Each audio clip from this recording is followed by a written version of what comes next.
Suamiku dengan tega menceraikanku dan meninggalkan anak kami yang baru berumur 2 bulan. Dia berkata, urus sendiri anak penyakitan itu. Aku tak sudi hidup bersama beban seperti kalian. Lalu 12 tahun kemudian, tak sengaja aku bertemu mantan suamiku. Dia tertawa puas di depan semua orang dan berkata, kamu sendirian? Anak penyakitan itu sudah mati ya? Aku hanya diam mendengar tawanya. Tapi 5 menit kemudian, mantan suamiku syok hampir pingsan. Saat dia tahu ternyata selama ini dia telah melakukan kesalahan besar. Karena anakku sekarang.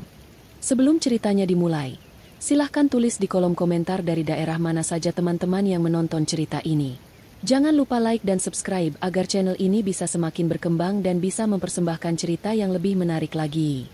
Suara resleting koper yang ditarik kasar memecah keheningan di dalam rumah sederhana itu. Bunyi itu terdengar seperti vonis mati bagi pernikahan yang baru berjalan seumur jagung. Di sudut ruangan yang remang, Camilla duduk bersimpuh di atas karpet tipis. Ia mendekap erat bayi mungil dalam gendongannya. Bayi laki-laki itu, Kenzo, baru berusia 2 bulan dan sedang berjuang menarik napas. Suara napasnya terdengar berat dan berbunyi, seolah ada beban besar yang menghimpit dada mungilnya. Tangisan Kenzo tidak nyaring, melainkan lirih dan menyayat hati, menandakan betapa lemah fisiknya saat itu. Camilla menatap punggung tegap suaminya, Dani, yang sedang sibuk memasukkan pakaian-pakaian terbaiknya ke dalam koper besar. Tidak ada keraguan sedikit pun dalam gerakan tangan Dani. Pria itu tampak begitu bersemangat untuk pergi, seolah rumah ini adalah penjara yang menjijikan baginya. Dani berbalik badan setelah menutup kopernya dengan hentakan keras. Wajahnya merah padam, bukan karena sedih, melainkan karena amarah yang sudah lama ia pendam. Ia menatap Camilla dan bayi dalam gendongannya dengan tatapan jijik, seolah ia sedang melihat tumpukan sampah yang membusuk. Tidak ada sedikit pun rasa kasih sayang di matanya. Padahal bayi yang sedang sesak napas itu adalah darah dagingnya sendiri. Dani melangkah mendekat, membuat Camilla refleks memeluk Kenzo lebih erat untuk melindunginya. Dani merogoh saku celananya, mengeluarkan segenggam uang kertas yang sudah lecek, lalu melemparkannya begitu saja ke arah wajah Camilla. Lembaran uang itu berhamburan di udara sebelum jatuh berserakan di lantai, tepat di dekat kaki Camilla yang gemetar. Dani berkata dengan suara lantang dan penuh penekanan bahwa Camilla harus mengurus sendiri anak penyakitan itu. Ia menegaskan bahwa uangnya sudah habis hanya untuk membiayai pengobatan Kenzo yang menurutnya tidak ada gunanya. Dani merasa tidak sudi hidup miskin dan menderita hanya demi menghidupi beban seperti mereka berdua. Kata-kata itu meluncur tajam, menusuk jantung Camilla lebih dalam daripada pisau manapun. Camilla mencoba menahan air matanya agar tidak jatuh mengenai wajah putranya. Ia memberanikan diri untuk memegang ujung celana Dani, memohon bukan untuk dirinya, melainkan untuk Kenzo. Camilla berkata dengan suara parau bahwa Kenzo butuh obat malam ini karena napasnya semakin sesak. Ia memohon agar Dani tidak pergi setidaknya sampai kondisi anak mereka membaik. Namun, permohonan itu justru membuat Dani semakin murka. Ia menepis tangan Camilla dengan kasar hingga istrinya itu nyaris terguling ke samping. Dani mencemooh Camilla dengan mengatakan bahwa ia muak mendengar rengekan dan tangisan bayi itu setiap malam. Bagi Dani, rumah ini bukan lagi tempat istirahat, melainkan sumber stres yang menggerogoti kebahagiaannya. Ia mengatakan bahwa ia berhak bahagia dan ia tidak akan mendapatkan kebahagiaan itu jika terus terjebak bersama wanita yang hanya bisa menangis dan anak yang cacat fisik. Dani kemudian mengambil kopernya dan menyeretnya menuju pintu depan tanpa menoleh lagi. Suara roda koper yang beradu dengan lantai semen terdengar sangat menyakitkan di telinga Camilla. Camilla tidak menyerah. Naluri seorang ibu membuatnya bangkit berdiri meski kakinya terasa lemas. Ia berlari kecil mengejar Dani hingga ke halaman depan rumah. Udara malam itu terasa dingin menusuk tulang, tetapi Dani tidak peduli. Di depan pagar rumah mereka yang sudah tua, sebuah mobil sedan mengkilap berwarna hitam sudah menunggu. Mesin mobil itu menyala halus, terdengar sangat kontras dengan lingkungan sekitar mereka yang sunyi. Kaca jendela mobil itu gelap, sehingga Camilla tidak bisa melihat siapa yang ada di dalamnya. Dani bergegas membuka pintu bagasi dan melemparkan kopernya ke dalam. Ia kemudian berjalan menuju pintu penumpang depan. Sebelum Dani sempat masuk, Camilla kembali meraih lengan suaminya itu. Dengan berurai air mata, Camilla bertanya siapa yang menjemput Dani dan kemana ia akan pergi. Dani menatap Camilla dengan tatapan merendahkan. Ia tersenyum sinis dan berkata bahwa ia akan pergi ke tempat di mana ia dihargai, bukan dijadikan sapi perah untuk biaya rumah sakit. Dani akhirnya mengaku bahwa ada wanita lain yang jauh lebih bisa membahagiakannya. Wanita yang tidak menyusahkannya dengan urusan popok dan obat-obatan. Dani menyebut nama Laras dengan nada bangga. Ia mengatakan bahwa Laras adalah wanita berkelas yang tahu cara menikmati hidup. Berbeda jauh dengan Kamila yang menurut Dani membosankan dan menyedihkan. Pengakuan itu membuat tubuh Kamila membeku. Ternyata selama ini Dani sering pulang larut bukan karena lembur, melainkan karena telah memiliki kehidupan lain. Dani menghempaskan tangan Kamila untuk terakhir kalinya. Ia masuk ke dalam mobil sedan mewah itu. Saat pintu mobil terbuka sedikit, Kamila sempat melihat sekilas sosok wanita duduk di kursi pengemudi. Wanita itu tidak menoleh sedikit pun pada Kamila. Ia hanya menatap lurus ke depan sambil tersenyum pada Dani. Dani membanting pintu mobil hingga tertutup rapat. Kamila mengetuk-ngetuk kaca jendela, memanggil nama suaminya, berharap ada secuil hati nurani yang tersisa. Namun, Dani justru menaikkan kaca jendela sepenuhnya, memisahkan dunianya yang nyaman dengan dunia Kamila yang hancur lebur. Mobil itu perlahan bergerak mundur, lalu melaju kencang meninggalkan debu yang beterbangan. Kamila berdiri mematung di pinggir jalan yang sepi. Suara mesin mobil semakin menjauh hingga akhirnya hilang di telan malam. Ia sendirian sekarang, benar-benar sendirian. Di pelukannya, Kenzo kembali menangis lirih karena hembusan angin malam yang dingin. Kamila menunduk menatap wajah putranya yang pucat. Hatinya hancur berkeping-keping, tetapi ia sadar ia tidak boleh ikut mati rasa. Ia melihat uang receh yang tadi dilempar Dani masih berserakan di lantai ruang tamu saat ia kembali masuk ke dalam rumah. Kamila memunguti uang itu satu persatu dengan tangan gemetar. Jumlahnya tidak seberapa. Mungkin hanya cukup untuk membeli susu formula kaleng kecil, namun tidak cukup untuk biaya dokter spesialis. Malam itu menjadi malam terpanjang dalam hidup Kamila. Ia duduk di samping tempat tidur bayi, mengompres dahi Kenzo dan menjaga napasnya agar tetap teratur. Setiap kali Kenzo batuk, jantung Kamila seakan berhenti berdetak. Bayang-bayang kata-kata Dani terus terngiang di kepalanya. Kata, sampah, beban, dan penyakitan terus berputar seperti kaset rusak yang menyiksa batinnya. Namun, di tengah keputusasaan itu, timbul sebuah tekad yang perlahan membara. Kamila menghapus air matanya dengan kasar. Ia berjanji pada dirinya sendiri dan pada Tuhan, bahwa ia tidak akan membiarkan penghinaan Dani menjadi kenyataan. Ia akan membuktikan bahwa Kenzo bukan sampah. Ia akan membesarkan anak ini dengan tangannya sendiri, meski harus berdarah-darah. Kamila menatap wajah damai Kenzo yang akhirnya tertidur setelah lelah menangis. Ia mengelus pipi anaknya dan berbisik pelan. Ia mengatakan bahwa ayah boleh membuang mereka, tapi ibu tidak akan pernah menyerah. Kamila bersumpah akan menjadi ayah sekaligus ibu bagi Kenzo. Ia tidak akan membiarkan siapapun, termasuk Dani, menyakiti anaknya lagi. Malam itu, cinta Kamila pada Dani resmi mati, digantikan oleh semangat bertahan hidup yang luar biasa demi buah hatinya. Kamila tahu jalan di depan akan sangat terjal, penuh kerikil dan duri, tapi ia siap menghadapinya. Ia tidak butuh laki-laki yang tidak tahu cara bersyukur. Ia hanya butuh Kenzo, dan Kenzo hanya butuh dirinya. Keesokan harinya, tetangga mulai berbisik-bisik melihat mobil Dani tidak ada dan Kamila terlihat menjemur pakaian sendirian dengan mata sembab. Namun Kamila tidak mempedulikan gunjingan orang. Ia mulai menyusun rencana hidupnya. Ia mengumpulkan barang-barang berharga yang tersisa, meski tidak banyak. Cincin kawin yang melingkar di jari manisnya ia lepas. Cincin itu adalah simbol janji suci yang telah dikhianati dan diinjak-injak oleh Dani. Kamila menatap cincin itu sebentar, lalu memasukkannya ke dalam dompet. Ia akan menjualnya. Uang hasil penjualan cincin itu akan ia gunakan untuk biaya pengobatan Kenzo dan modal awal untuk bertahan hidup. Kamila tidak akan membiarkan kenangan masa lalu menghambat masa depannya. Mulai detik ini, hidupnya hanya untuk Kenzo. Pagi itu, sinar matahari terasa menyengat, seolah ingin membakar semangat Kamila yang sedang berjalan kaki menuju rumah sakit umum daerah. Jarak dari rumahnya ke rumah sakit cukup jauh, tetapi Kamila memilih berjalan kaki untuk menghemat ongkos.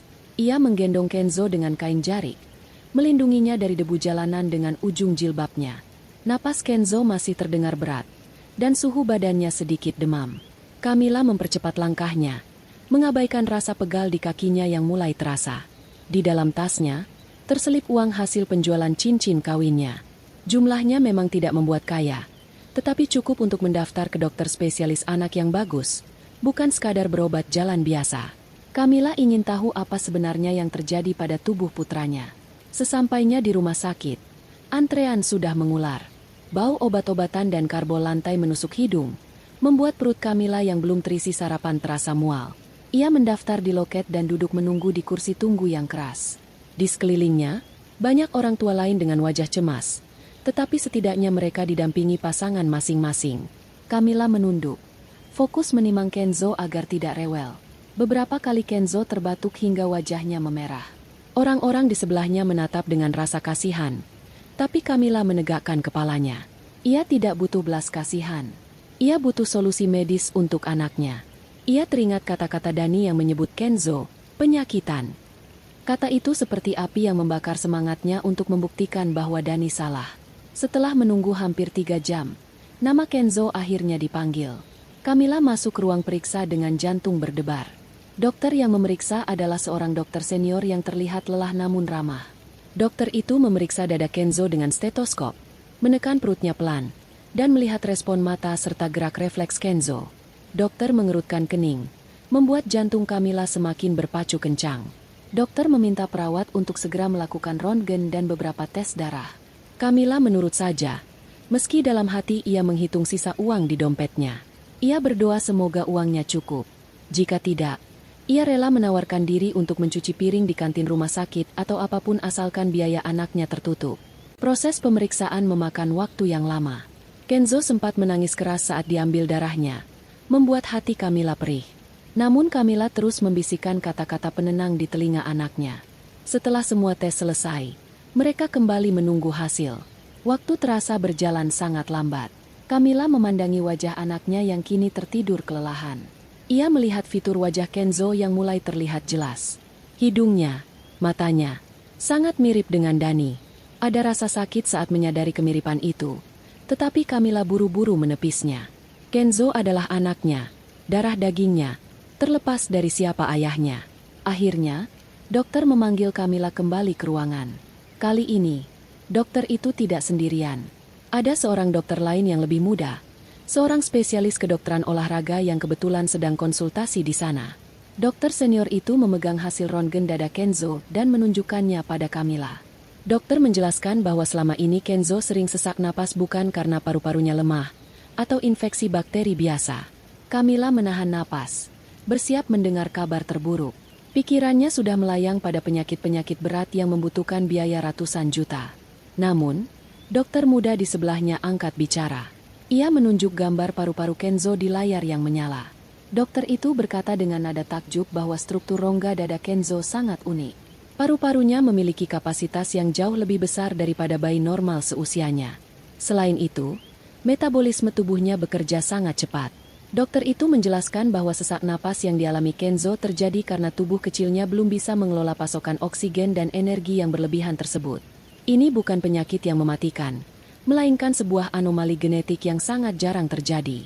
Kamila tertegun, mencoba mencerna penjelasan medis yang rumit itu. Ia bertanya dengan ragu apakah anaknya akan cacat atau sakit-sakitan seumur hidup seperti kata mantan suaminya. Dokter muda itu menggeleng tegas sambil tersenyum lebar. Ia berkata bahwa justru sebaliknya. Jika kondisi ini ditangani dengan benar, diterapi dengan aktivitas fisik yang terukur sejak dini, dan diberi asupan nutrisi yang tepat, Kenzo tidak akan menjadi anak yang lemah. Justru, Kenzo memiliki potensi fisik di atas rata-rata manusia normal. Tubuhnya adalah mesin alami yang dirancang untuk aktivitas berat. Dokter itu bahkan berani memprediksi bahwa dengan latihan yang tepat, Kenzo bisa menjadi atlet yang luar biasa di masa depan. Air mata Kamila menetes, tapi kali ini bukan karena sedih, melainkan karena rasa lega yang luar biasa. Beban berat yang selama ini menghimpit dadanya seolah diangkat seketika. Anaknya bukan sampah. Anaknya bukan beban. Anaknya adalah permata yang istimewa. Diagnosa ini mengubah segalanya. Pandangan Kamila terhadap masa depan Kenzo berubah total. Ia tidak lagi melihat Kenzo sebagai bayi yang harus dikasihani, melainkan sebagai harapan yang harus diperjuangkan. Dokter memberikan resep vitamin dan daftar panduan nutrisi, serta menyarankan agar saat Kenzo sudah bisa berjalan nanti, ia harus sering diajak bergerak aktif untuk menyalurkan energinya. Keluar dari rumah sakit, langkah Kamila terasa jauh lebih ringan. Matahari sore yang hangat menyambutnya. Ia menatap Kenzo yang menggeliat dalam gendongannya. Kamila berjanji akan bekerja keras, sekeras apapun itu, untuk membelikan makanan bergizi bagi Kenzo. Ia tidak peduli jika ia sendiri hanya makan nasi dengan garam, asalkan Kenzo mendapatkan protein dan vitamin yang dibutuhkan tubuh spesialnya. Kamila membayangkan wajah Dani yang sombong. Suatu hari nanti, ia akan pastikan Dani melihat siapa sebenarnya anak yang ia buang itu. Hari-hari berikutnya menjadi awal perjuangan baru bagi Kamila. Ia pindah ke sebuah tempat tinggal yang lebih murah agar bisa menabung. Ia menerima segala jenis pekerjaan kasar. Pagi hari ia membantu menjajakan kue di pasar. Siangnya ia menjadi buruh cuci gosok di kompleks perumahan. Dan malamnya ia menerima pesanan menjahit hingga larut malam. Lelah fisik tak pernah ia rasakan setiap melihat perkembangan Kenzo. Sesuai perkataan dokter, Kenzo tumbuh sangat aktif. Di usia 1 tahun, ia sudah berjalan lancar. Di usia 2 tahun, ia tidak bisa diam, selalu berlari dan melompat. Kamila tidak pernah memarahinya.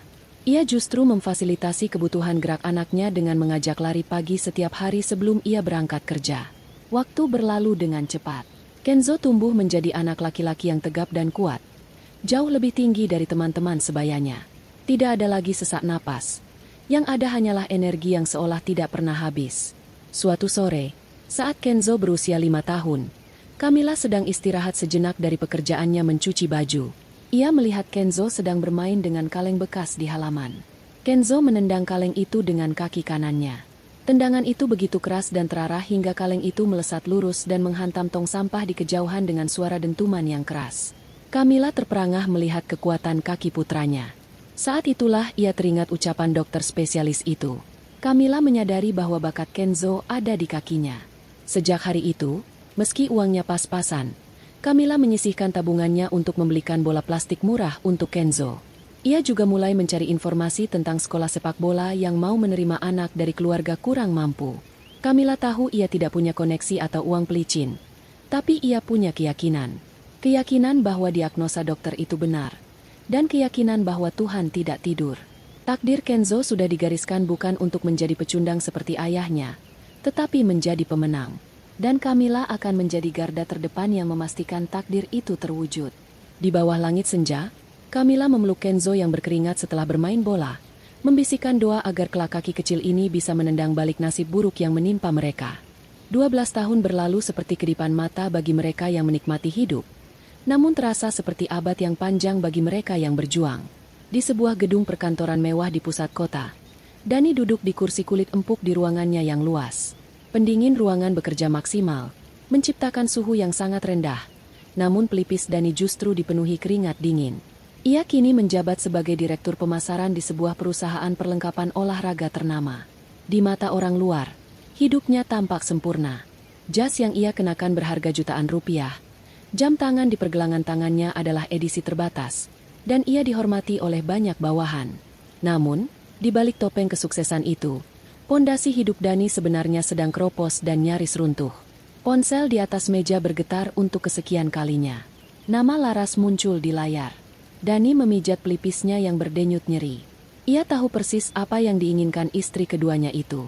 Laras pasti meminta tambahan limit kartu kredit atau merengek minta dibelikan perhiasan baru untuk acara arisan sosialitan nanti sore. Sejak menikah dengan Laras, Dani menyadari bahwa gaya hidup wanita itu jauh lebih besar daripada gajinya. Dulu, Dani meninggalkan Kamila karena tidak mau keluar uang untuk pengobatan anak, tapi ironisnya, kini ia justru diperas habis-habisan oleh keinginan Laras yang tidak ada ujungnya. Hutang kartu kredit menumpuk, cicilan rumah mewah di kawasan elit mulai macet, dan Dani gali lubang tutup lubang setiap bulan hanya untuk mempertahankan gengsinya di depan teman-temannya.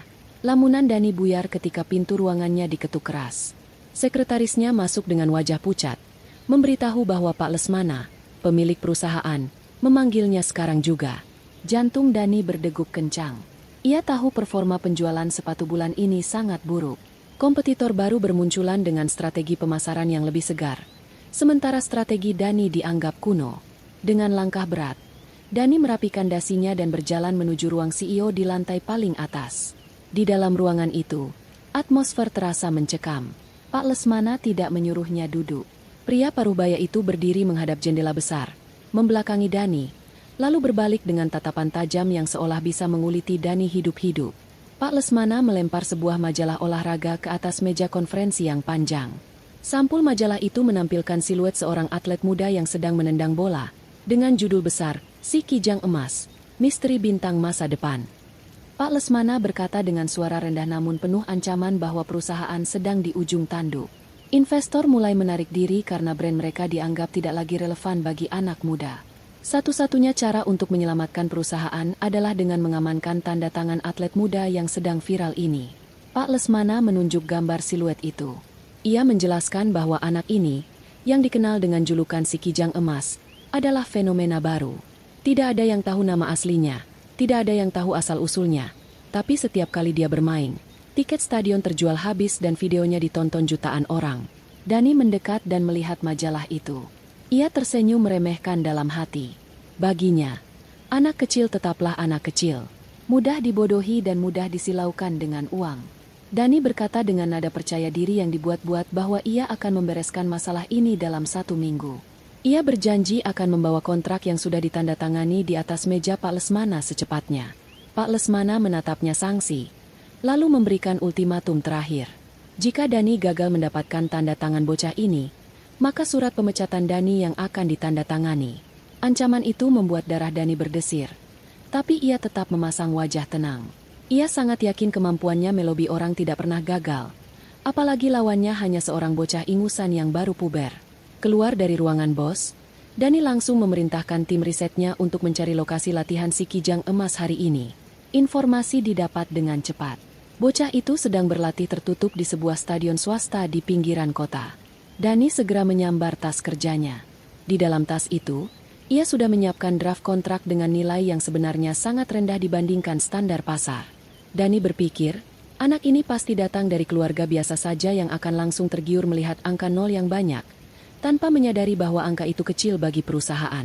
Ia juga menyiapkan beberapa gawai model terbaru sebagai pelicin, agar si bocah mau tanda tangan tanpa membaca detail kontraknya. Strategi licik ini sudah sering ia gunakan untuk menipu atlet-atlet muda dari kampung, dan ia yakin kali ini pun akan berhasil. Di perjalanan menuju stadion, Dani menyetir mobil sedannya sambil bersiul pelan. Ia membayangkan bonus besar yang akan ia terima jika berhasil. Bonus itu cukup untuk menutup mulut Laras dan membayar tagihan kartu kredit yang jatuh tempo minggu depan. Pikirannya melayang pada masa lalu, pada keputusan terbaik yang menurutnya pernah ia ambil, meninggalkan Kamila dan bayi penyakitan itu.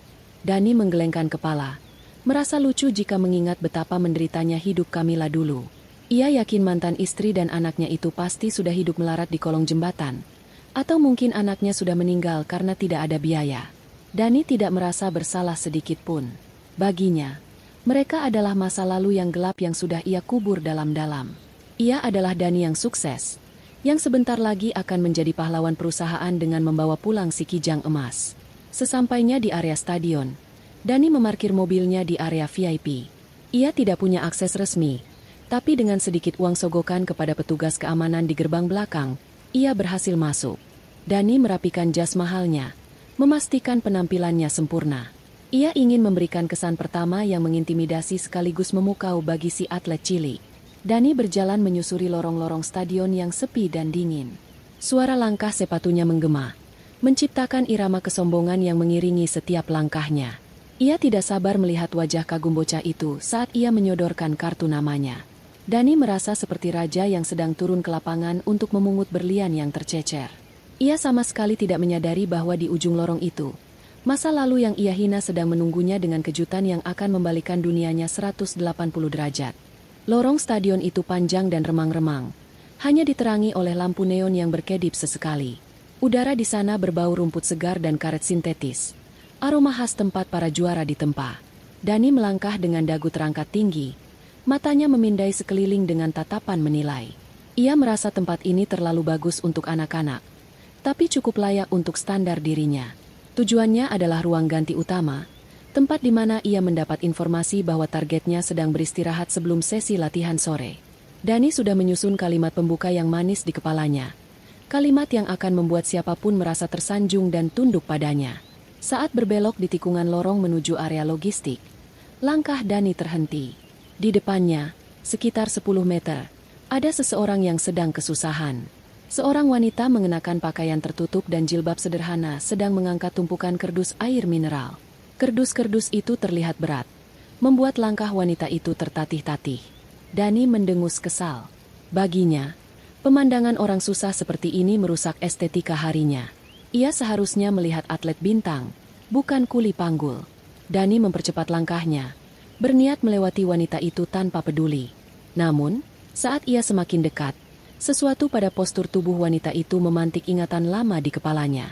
Punggung itu, cara berjalannya, terasa sangat familiar. Dani mensejajarkan langkahnya. Wanita itu tidak menyadari kehadiran Dani karena fokus menyeimbangkan tumpukan kerdus di tangannya agar tidak jatuh. Iseng dan didorong oleh rasa arogansi yang tiba-tiba muncul, Dani sengaja menyenggol bahu wanita itu dengan keras saat ia lewat. Akibatnya fatal. Keseimbangan wanita itu goyah. Tumpukan kerdus di tangannya miring dan akhirnya jatuh berantakan ke lantai. Botol-botol air mineral menggelinding ke segala arah, menciptakan suara gaduh yang memantul di dinding lorong. Wanita itu terkejut dan hampir terjatuh. Namun ia berhasil menahan tubuhnya dengan berpegangan pada dinding. Dani berhenti dan berbalik. Ia pura-pura kaget sambil membersihkan lengan jasnya yang bersentuhan dengan baju wanita itu. Seolah-olah ia baru saja bersentuhan dengan kotoran. Wanita itu menunduk membereskan botol-botol yang berserakan. Saat ia mengangkat wajahnya untuk melihat siapa yang menabraknya, mata mereka bertemu. Waktu seolah berhenti bagi Dani. Wajah di hadapannya adalah wajah yang sudah 12 tahun tidak ia lihat. Namun garis-garisnya masih sama. Itu Kamila. Meski kini mengenakan jilbab dan terlihat lebih tua, tatapan matanya yang tenang tidak berubah. Dani terperangah sejenak. Namun rasa kaget itu segera tergantikan oleh seringai jahat. Dani tertawa kecil. Tawa yang penuh dengan nada penghinaan. Ia menggeleng-gelengkan kepalanya seolah tidak percaya dengan apa yang ia lihat. Dani mulai berbicara dengan nada tinggi, memastikan suaranya terdengar jelas. Ia menyapa Kamila dengan sebutan, pesuruh. Dani berkata bahwa ia sudah menduga hidup Kamila akan berakhir menyedihkan seperti ini. Menurut Dani, menjadi kuli angkut air di stadion adalah pekerjaan yang sangat cocok untuk wanita yang tidak punya visi masa depan seperti Kamila. Dani menendang pelan salah satu botol air yang ada di dekat kakinya ke arah Kamila. Sebuah gestur yang sangat merendahkan. Kamila tidak membalas cemoohan itu dengan amarah. Ia berdiri tegak, memeluk satu kerdus yang masih utuh di dadanya. Tatapannya lurus menembus mata Dani, membuat Dani merasa sedikit terintimidasi meski ia tidak mau mengakuinya. Kamila hanya diam, membiarkan Dani memuntahkan semua racun di mulutnya. Melihat Kamila tidak menangis atau memohon seperti dulu, Dani merasa egonya terusik. Ia ingin melihat wanita ini hancur. Ia ingin melihat bukti bahwa keputusannya meninggalkan Kamila adalah benar. Maka, Dani mengeluarkan kartu asnya. Pertanyaan yang paling menyakitkan yang bisa ia pikirkan. Dani bertanya dengan nada sinis tentang keberadaan anak mereka. Ia bertanya apakah anak penyakitan itu sudah mati. Dani bahkan menambahkan bahwa jika anak itu sudah mati, itu adalah hal yang bagus karena setidaknya beban dunia berkurang satu dan Kamila tidak perlu lagi membuang uang untuk obat-obatan yang sia-sia. Kata-kata itu begitu kejam, meluncur tanpa saringan dari mulut seorang ayah kandung. Dani tertawa puas setelah mengatakannya, merasa menang di atas penderitaan orang lain. Suara tawanya menggema di lorong sepi itu, terdengar seperti suara iblis yang sedang berpesta. Namun, reaksi Kamila di luar dugaan Dani.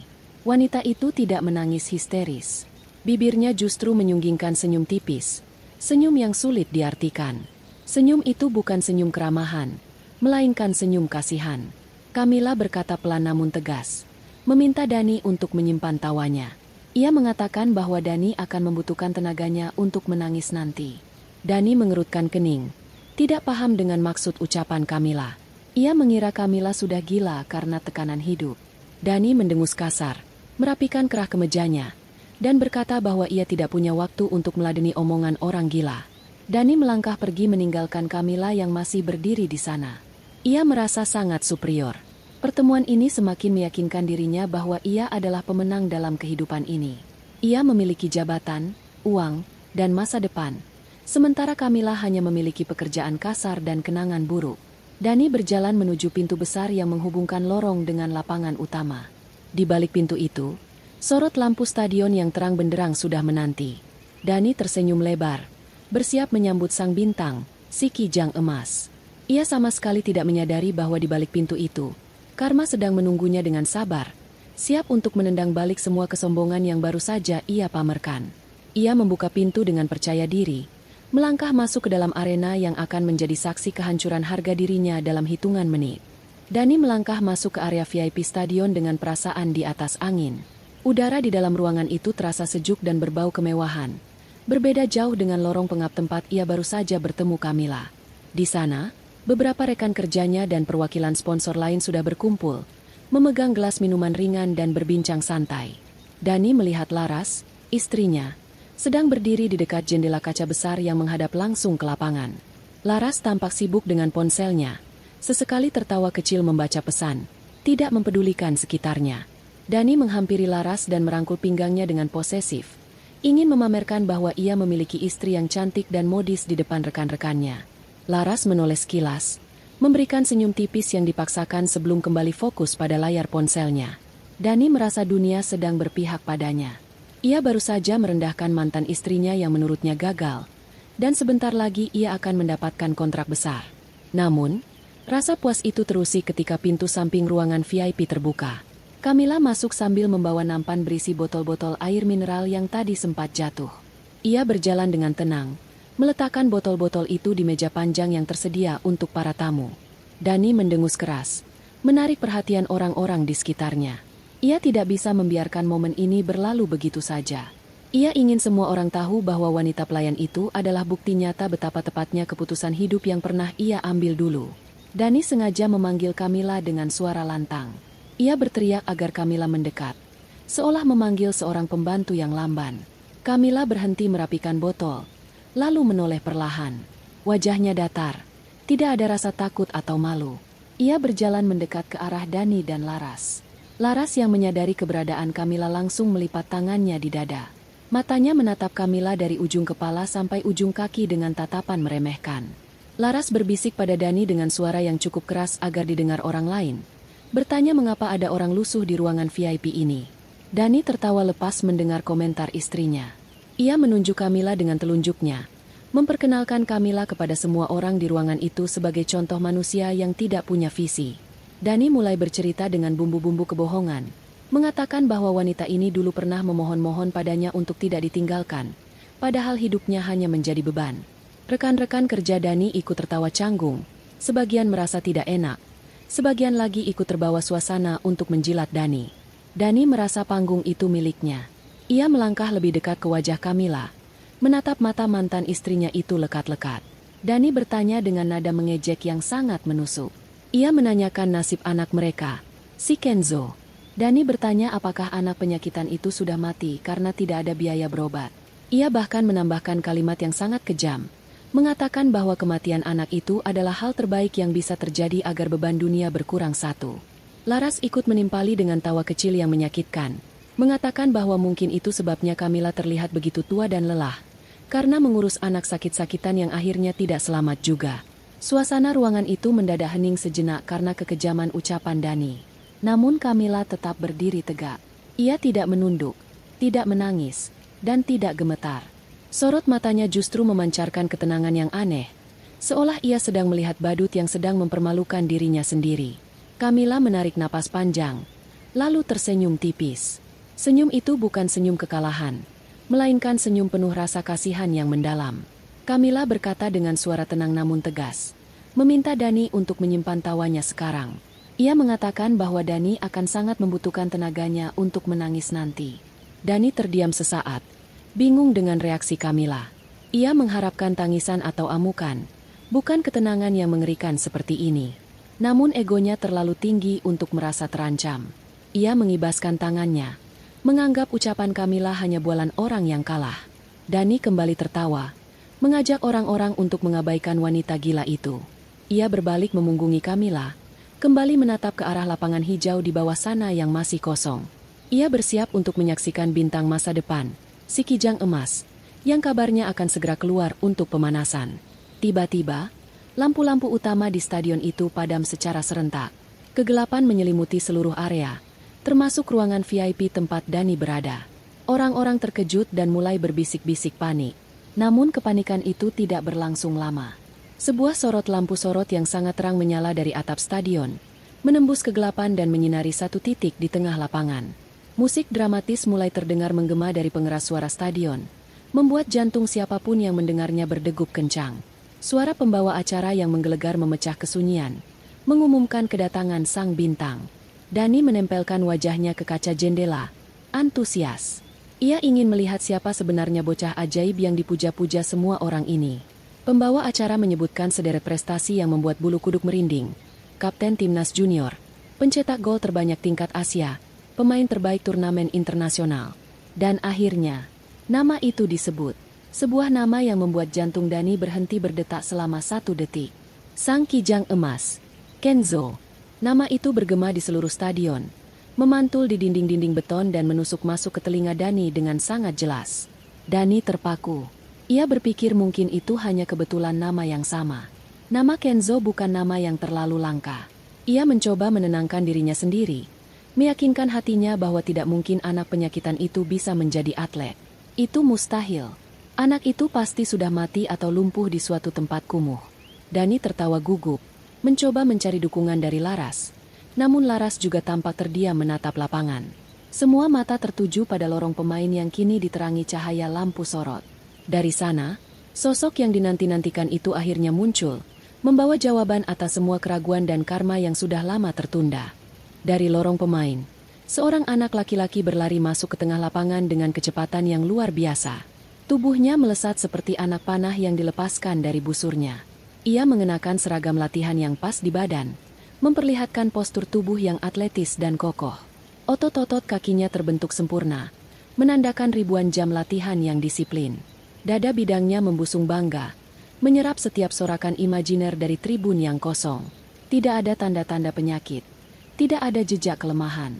Anak itu adalah definisi dari kesehatan dan kekuatan yang prima.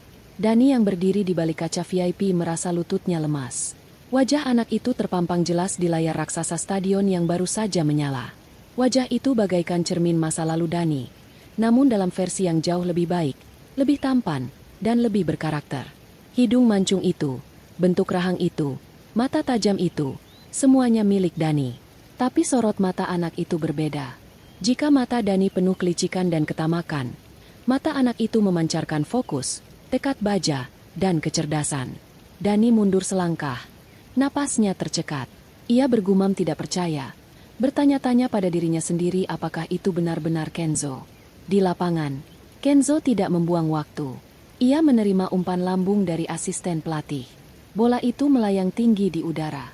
Dengan gerakan akrobatik yang memukau, Kenzo melompat, memutar badannya di udara melakukan salto, dan menyambut bola itu dengan tendangan voli yang keras.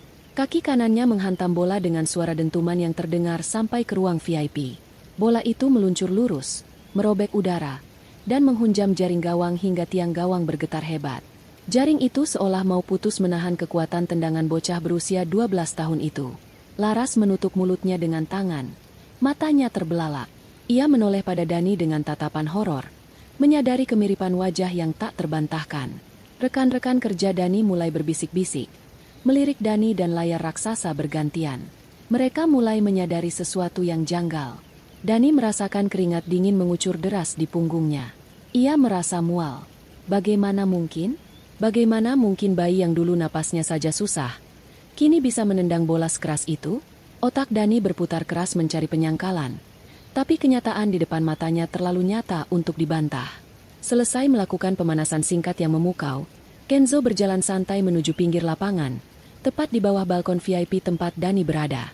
Ia menyeka keringat di dahinya dengan lengan baju. Beberapa pejabat klub dan sponsor yang ada di pinggir lapangan langsung mendekatinya, berebut ingin menyapa atau sekadar bersalaman. Kenzo menanggapi mereka dengan anggukan sopan namun dingin, tidak banyak bicara. Aura bintangnya begitu kuat hingga orang-orang dewasa itu tampak segan padanya. Dani melihat kesempatan. Ia berpikir, jika itu benar anaknya, maka ia punya hak atas kesuksesan itu. Insting oportunisnya langsung mengambil alih rasa malunya. Dani bergegas keluar dari ruang VIP, menuruni tangga menuju pinggir lapangan dengan tergesa-gesa, diikuti oleh Laras yang masih bingung. Dani menerobos barisan keamanan dengan menunjukkan kartu identitas perusahaannya.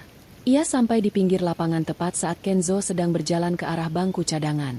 Dani merapikan jasnya yang kusut, memasang senyum terlebar yang ia bisa, dan bersiap menyapa. Dani memanggil nama Kenzo dengan nada sok akrab.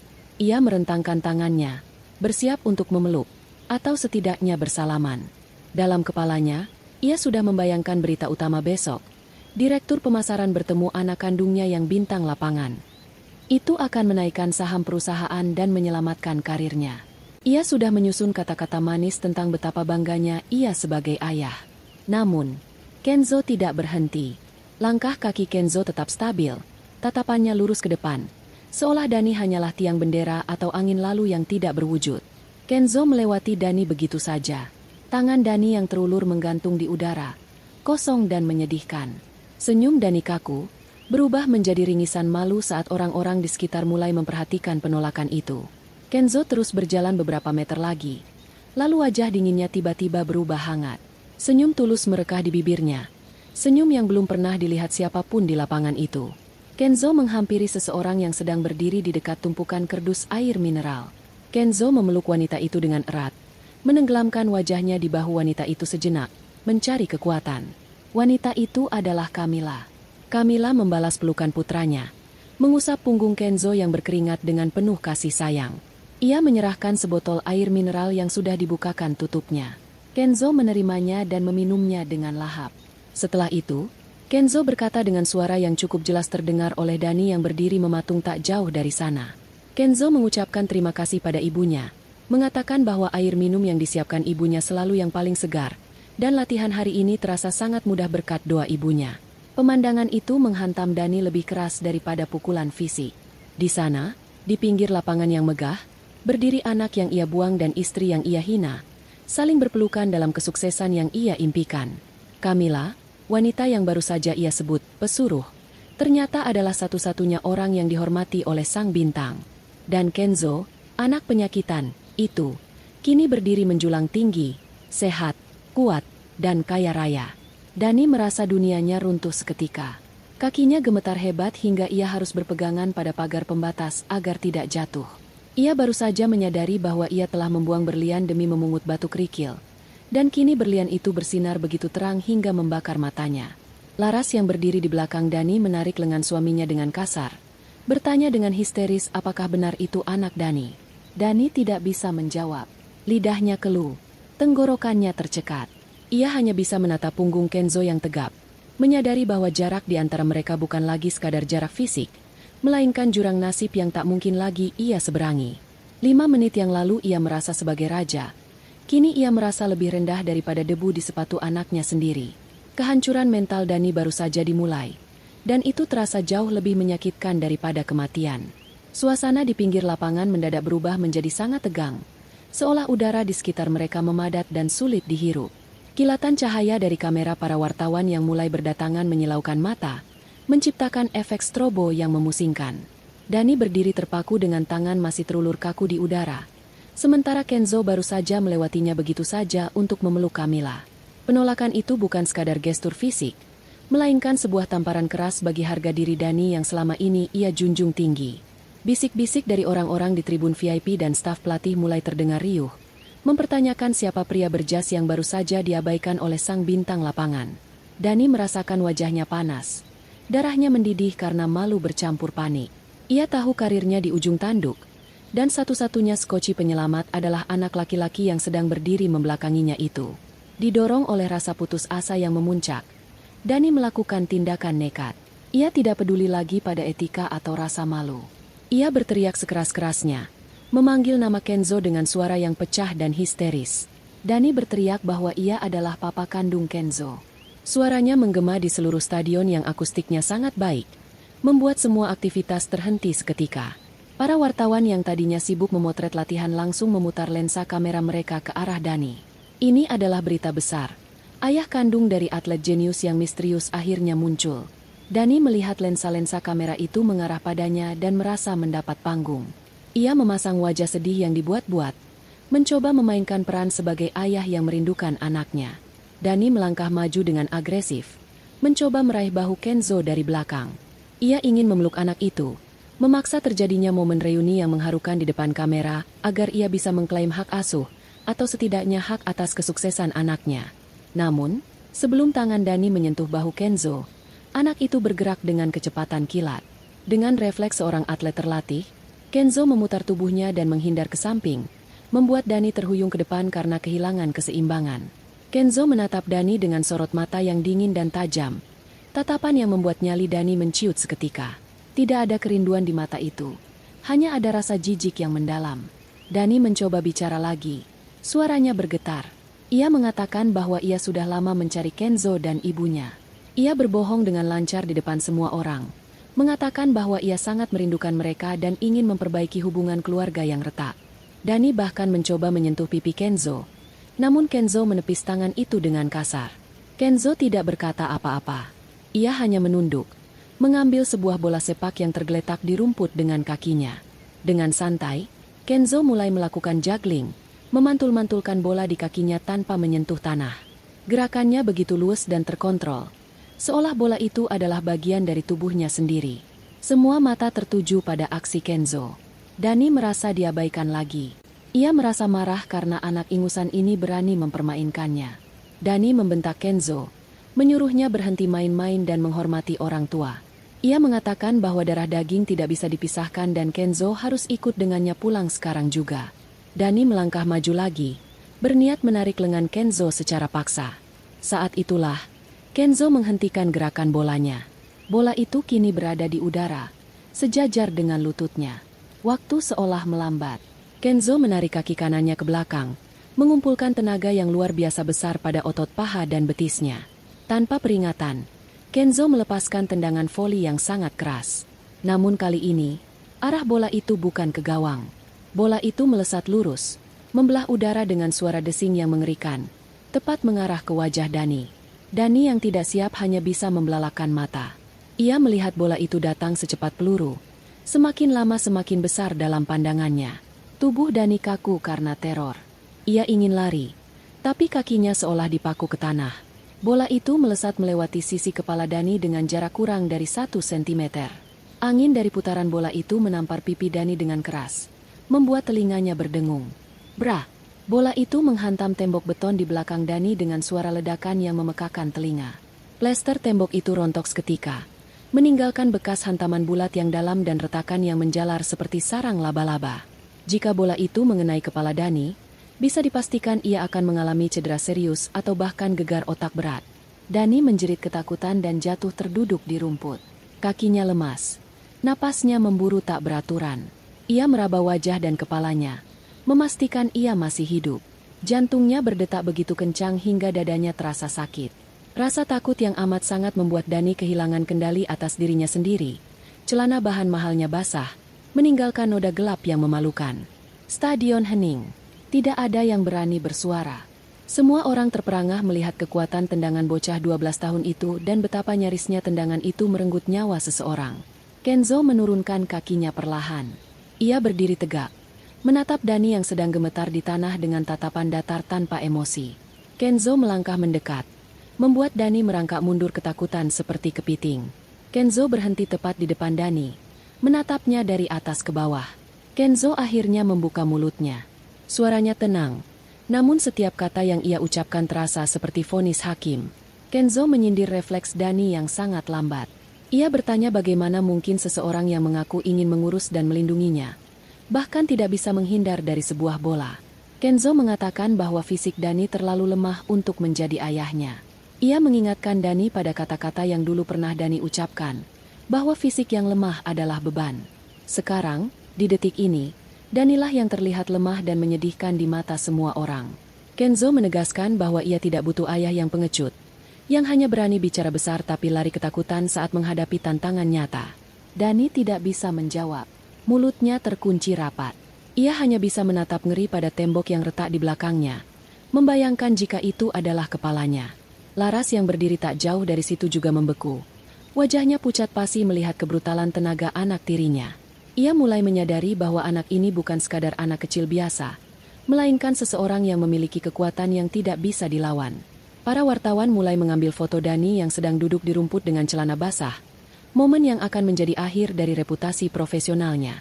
Di tengah lapangan yang luas itu, Dani merasa sangat kecil, dikalahkan telak secara fisik dan mental oleh darah dagingnya sendiri yang dulu ia buang karena alasan fisik. Keriuhan di pinggir lapangan akhirnya memancing perhatian orang yang paling berkuasa di stadion itu. Pintu akses VIP terbuka lebar, dan Pak Lesmana, CEO perusahaan tempat Dani bekerja, melangkah keluar dengan wajah merah pada menahan amarah. Ia dikawal oleh 2 orang asisten berbadan tegap. Pak Lesmana sudah melihat semuanya dari atas balkon. Ia melihat bagaimana karyawannya, Dani, membuat keributan, mengganggu sesi latihan, dan mempermalukan diri sendiri di depan atlet yang sedang mereka incar. Bagi Pak Lesmana, ini adalah bencana humas yang fatal. Ia berjalan cepat menghampiri kerumunan. Matanya menatap tajam ke arah Dani yang masih terduduk lemas di rumput. Pak Lesmana membentak Dani dengan suara menggelegar, bertanya apa yang sedang ia lakukan. Ia mengingatkan Dani bahwa tugasnya adalah negosiasi kontrak secara profesional, bukan membuat drama keluarga murahan di lapangan. Pak Lesmana merasa sangat malu melihat kelakuan direkturnya yang seperti preman pasar. Dani yang melihat bosnya datang, mencoba bangkit berdiri meski kakinya masih gemetar. Ia melihat ini sebagai kesempatan terakhir untuk membalikan keadaan. Otak liciknya bekerja cepat, mencari cara untuk membenarkan tindakannya. Dani menunjuk ke arah Kenzo dan Camilla dengan tangan gemetar. Ia berteriak kepada Pak Lesmana bahwa ia tidak bersalah. Ia mengklaim bahwa anak itu, Kenzo, adalah anak kandungnya yang sah. Dani mulai mengarang cerita, mengatakan bahwa selama ini Camilla telah menculik anaknya dan menyembunyikannya. Ia berdalih bahwa sebagai ayah kandung, ia memiliki hak asuh penuh atas Kenzo dan berhak menentukan masa depan anaknya, termasuk kontrak dengan perusahaan. Dani memohon pada Pak Lesmana untuk membantunya mengambil hak asuh itu, berjanji bahwa jika Kenzo kembali padanya, kontrak eksklusif itu pasti akan menjadi milik perusahaan selamanya.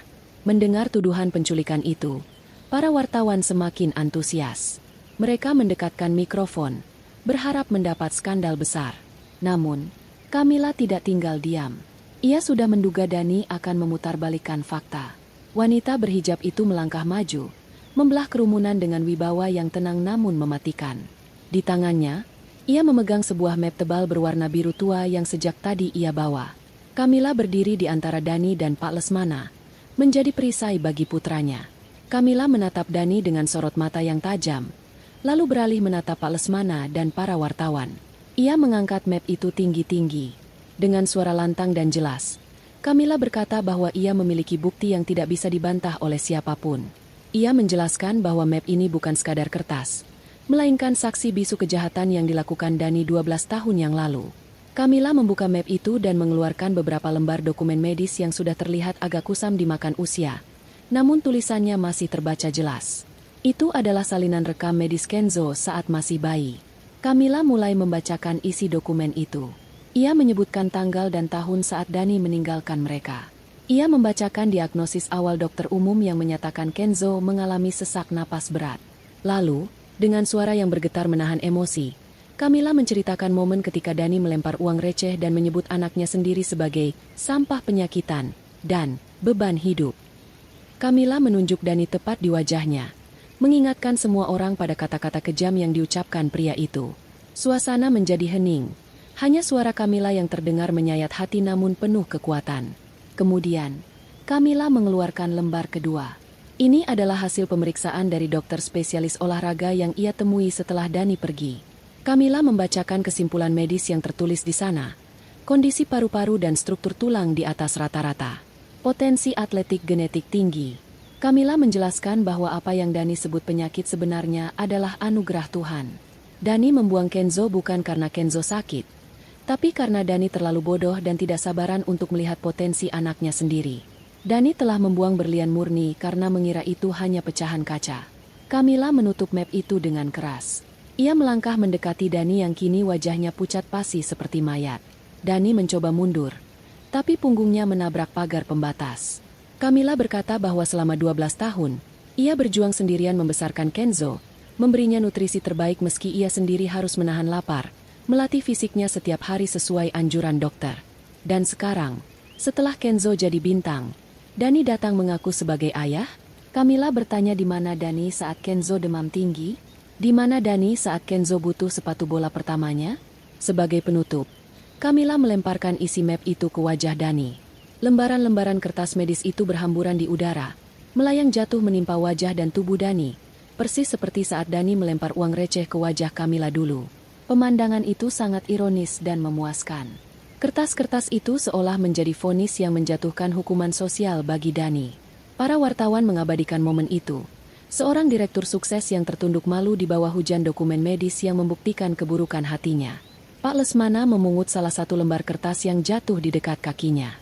Ia membacanya sekilas, lalu menatap Dani dengan tatapan jijik yang tak disembunyikan. Ia menyadari bahwa karyawannya ini bukan hanya tidak kompeten, tapi juga manusia yang tidak bermoral. Pak Lesmana menggelengkan kepala. Rasa hormatnya pada Dani hilang seketika. Sementara itu, Laras yang berdiri di belakang kerumunan mulai mundur perlahan. Ia melihat Dani yang sudah hancur, dipermalukan, dan sebentar lagi pasti akan kehilangan jabatannya. Otak matre Laras langsung bekerja. Ia tidak mau ikut tenggelam bersama kapal karam bernama Dani. Ia menyelinap pergi meninggalkan stadion tanpa menoleh lagi. Dani berlutut di tengah hamparan kertas, dikelilingi tatapan menghakimi dari ratusan orang. Ia mencoba meraih tangan Camilla, memohon ampun, tapi Camilla sudah berbalik badan. Wanita itu merangkul bahu Kenzo, dan mereka berdua berjalan meninggalkan Dani yang hancur lebur. Tidak ada kata maaf, tidak ada kesempatan kedua. Rekam medis itu telah berbicara lebih keras daripada 1000 penyangkalan Dani. Kebenaran telah terungkap, dan karma sedang bekerja dengan sangat rapi. Suasana di stadion yang megah itu mendadak hening, bukan karena kekosongan, melainkan karena ketegangan yang begitu pekat hingga bisa diiris dengan pisau. Semua mata tertuju pada 3 sosok di tengah lapangan. Dani yang bersimpuh di antara lembaran kertas medis yang berserakan, Camilla yang berdiri tegak dengan wibawa seorang ratu yang baru saja memenangkan perang tanpa menyentuh pedang, dan Kenzo, sang bintang muda yang menjadi pusat pusaran badai ini. Kilatan lampu kamera wartawan terus menyambar-nyambar, merekam setiap detik kejatuhan seorang pria yang sombong. Namun, ini belum berakhir. Panggung penghakiman yang sesungguhnya baru saja akan dimulai. Kenzo melepaskan rangkulan ibunya perlahan. Ia menatap Dani yang masih menunduk gemetar, lalu beralih menatap Pak Lesmana yang berdiri kaku dengan wajah merah padam karena malu. Kenzo tahu, inilah saatnya ia menggunakan kekuatannya yang sebenarnya. Bukan kekuatan fisik yang bisa menendang bola hingga tembok retak, melainkan kekuatan pengaruh yang ia miliki sebagai aset paling berharga di dunia olahraga saat ini. Kenzo melangkah maju mendekati kerumunan wartawan yang dibatasi oleh tali pembatas. Para jurnalis itu berebut menyodorkan mikrofon dan alat perekam, berharap mendapatkan kutipan eksklusif dari si Kijang Emas. Dengan tenang, Kenzo mengambil salah satu mikrofon dari tangan wartawan televisi nasional yang sedang melakukan siaran langsung.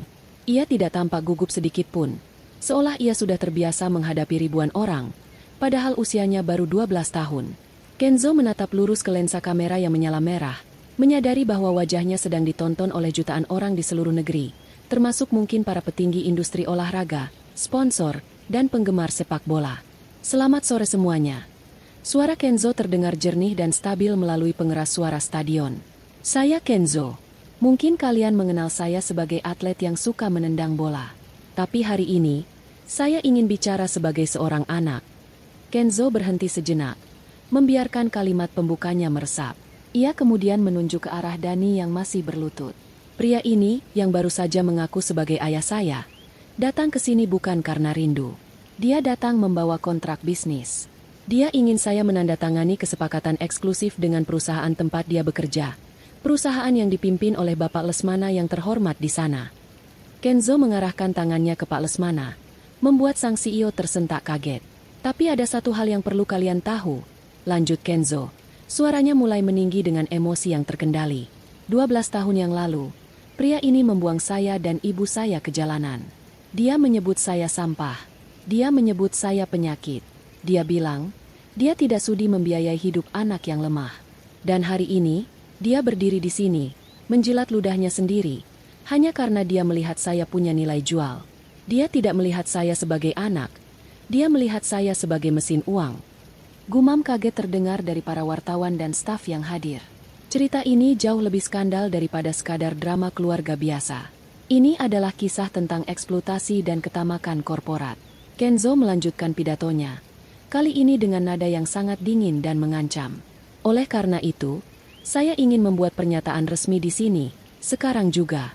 Saya, Kenzo, bersumpah demi nama baik ibu saya yang telah membesarkan saya sendirian dengan keringat dan air mata. Kenzo menatap tajam ke arah Pak Lesmana. Saya tidak akan pernah, seumur hidup saya, menandatangani kontrak kerjasama dalam bentuk apapun dengan perusahaan ini.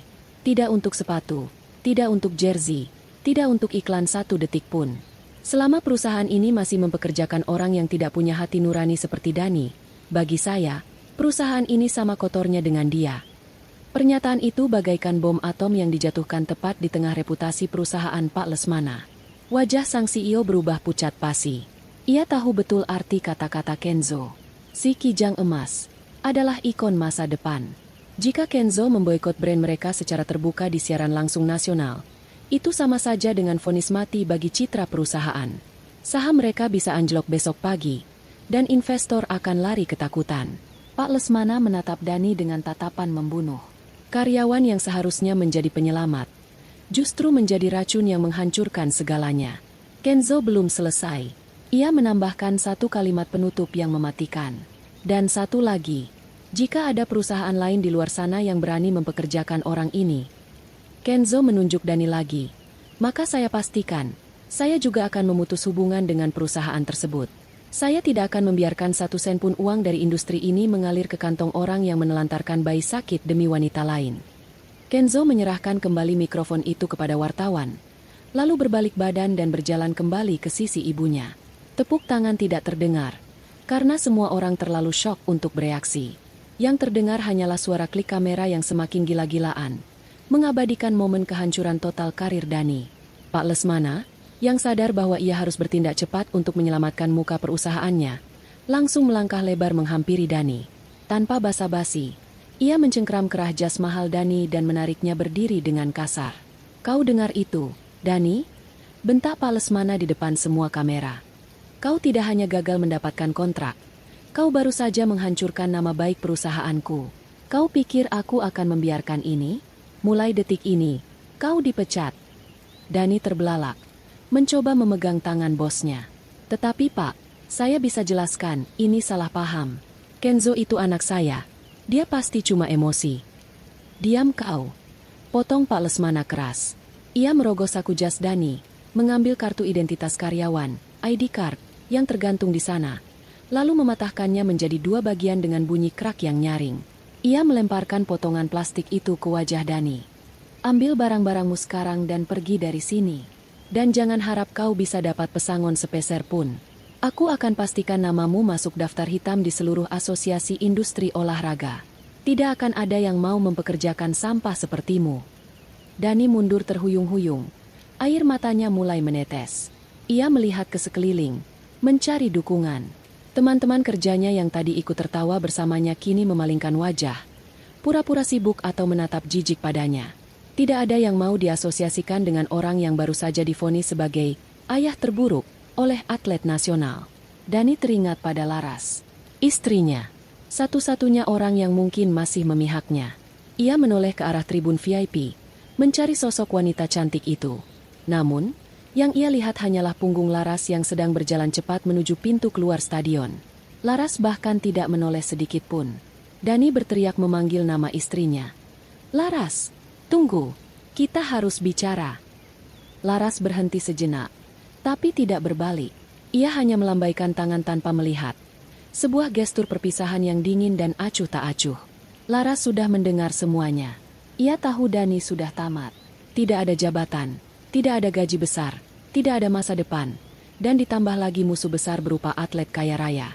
Laras adalah wanita yang realistis dan materialistis.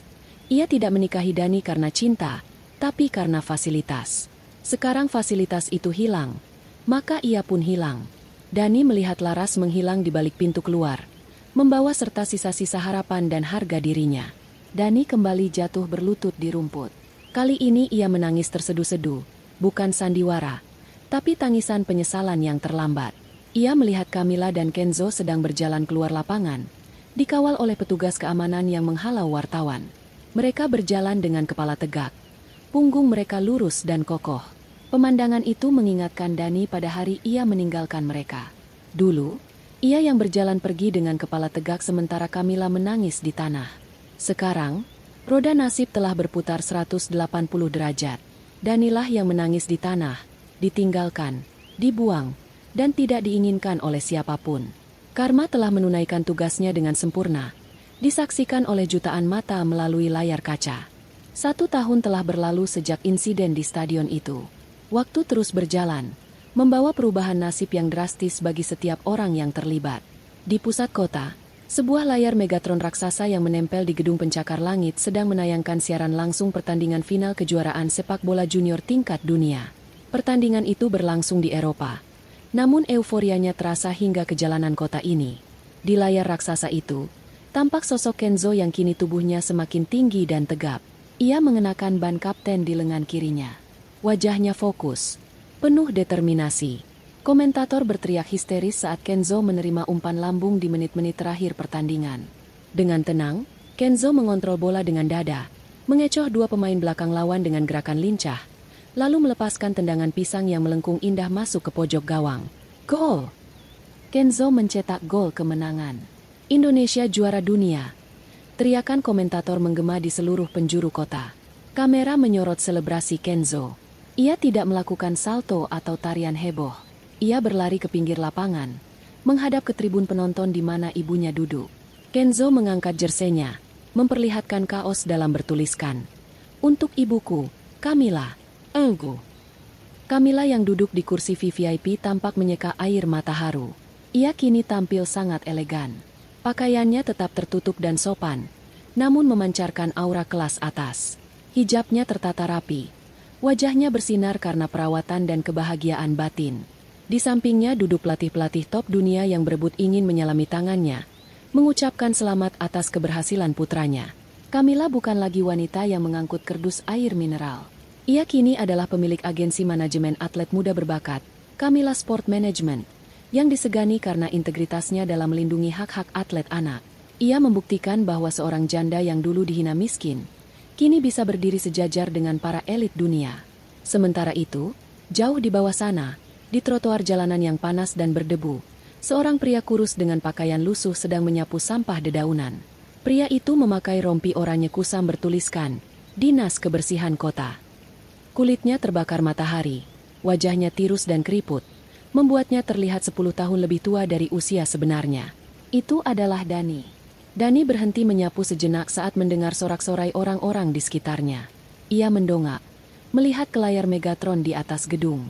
Matanya yang cekung menatap wajah anaknya yang sedang dielu-elukan bak pahlawan. Hatinya terasa diremas-remas melihat senyum bahagia Kenzo dan Camila di layar itu. Itu adalah senyum yang seharusnya menjadi miliknya juga. Jika saja ia tidak buta hati 12 tahun yang lalu. Jika saja ia bersabar sedikit lagi. Jika saja ia tidak sombong. Dani meraba saku celananya yang bolong, mengeluarkan dompet tipis yang hanya berisi KTP dan beberapa lembar uang ribuan. Tidak ada kartu kredit, tidak ada foto laras, tidak ada kartu nama direktur. Semuanya hilang. Setelah dipecat dengan tidak hormat, Dani benar-benar masuk daftar hitam. Tidak ada perusahaan yang mau menerimanya. Laras menceraikannya dan mengambil alih rumah serta mobil yang ternyata cicilannya menunggak atas nama Dani. Dani bangkrut total, dikejar debt collector, dan akhirnya hidup menggelandang di jalanan sebelum diterima menjadi penyapu jalan harian lepas. Dani kembali menatap layar. Kamera sedang menyorot close-up wajah Camila yang sedang melambaikan tangan ke arah penonton. Dani teringat saat ia menendang tangan wanita itu dan meninggalkannya menangis di jalan. Rasa penyesalan itu begitu besar hingga membuat dadanya sesak. Lebih sesak daripada penyakit Kenzo dulu. Dani sadar, ia telah membuang tiket lotre paling berharga yang pernah Tuhan berikan padanya. "Weh, Pak, jangan melamun. Sapu itu sampah di depan toko saya." Teriakan seorang pemilik toko elektronik membuyarkan lamunan Dani. Dani tersentak kaget. "Iya, Pak, maaf." Jawabnya dengan suara serak. Ia buru-buru menyapu puntung rokok dan plastik bekas di depan toko itu. Saat sedang menyapu, Dani melihat sebuah poster besar yang dipajang di etalase toko. Poster itu bergambar Kenzo sedang memegang piala emas, dengan tulisan besar, "Kenzo, simbol kekuatan harapan." Dani terpaku menatap poster itu. Tangannya yang kotor dan kasar terulur, ingin menyentuh wajah anaknya di kertas mengkilap itu. Ia ingin merasakan sedikit saja kebanggaan, meskipun ia tahu ia tidak berhak. Namun, belum sempat jarinya menyentuh kaca etalase, seorang satpam toko keluar dan menepis tangan Dani. "Hei, tangan kotor jangan pegang-pegang kaca. Nanti buram." Bentak satpam itu galak. "Minggir sana." Orang gila dilarang dekat-dekat sini. Dani menarik tangannya cepat-cepat. Menunduk malu. Maaf, Pak, saya cuma itu anak saya. Gumam Dani pelan. Hampir tak terdengar. Satpam itu tertawa mengejek. Hah? Anak lu? Ngimpi kali lu. Pak tua. Itu Kenzo. Atlet dunia. Bapaknya MAH pasti orang hebat. Bukan tukang sapu kayak lu. Udah sana pergi. Bau. Dani tidak membantah. Ia tidak punya tenaga untuk membela diri. Ia memungut sapunya dan berjalan pergi dengan langkah terseok-seok. Menjauh dari poster anaknya sendiri. Ia berjalan menyusuri trotoar yang ramai. Di antara orang-orang yang sibuk dengan kebahagiaan mereka masing-masing. Air mata menetes di pipi kotornya. Jatuh ke aspal panas dan langsung menguap tak berbekas.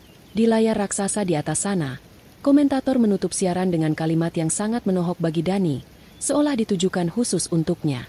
Dan inilah bukti nyata, pemirsa, bahwa berlian tetaplah berlian meskipun dibuang ke tempat sampah.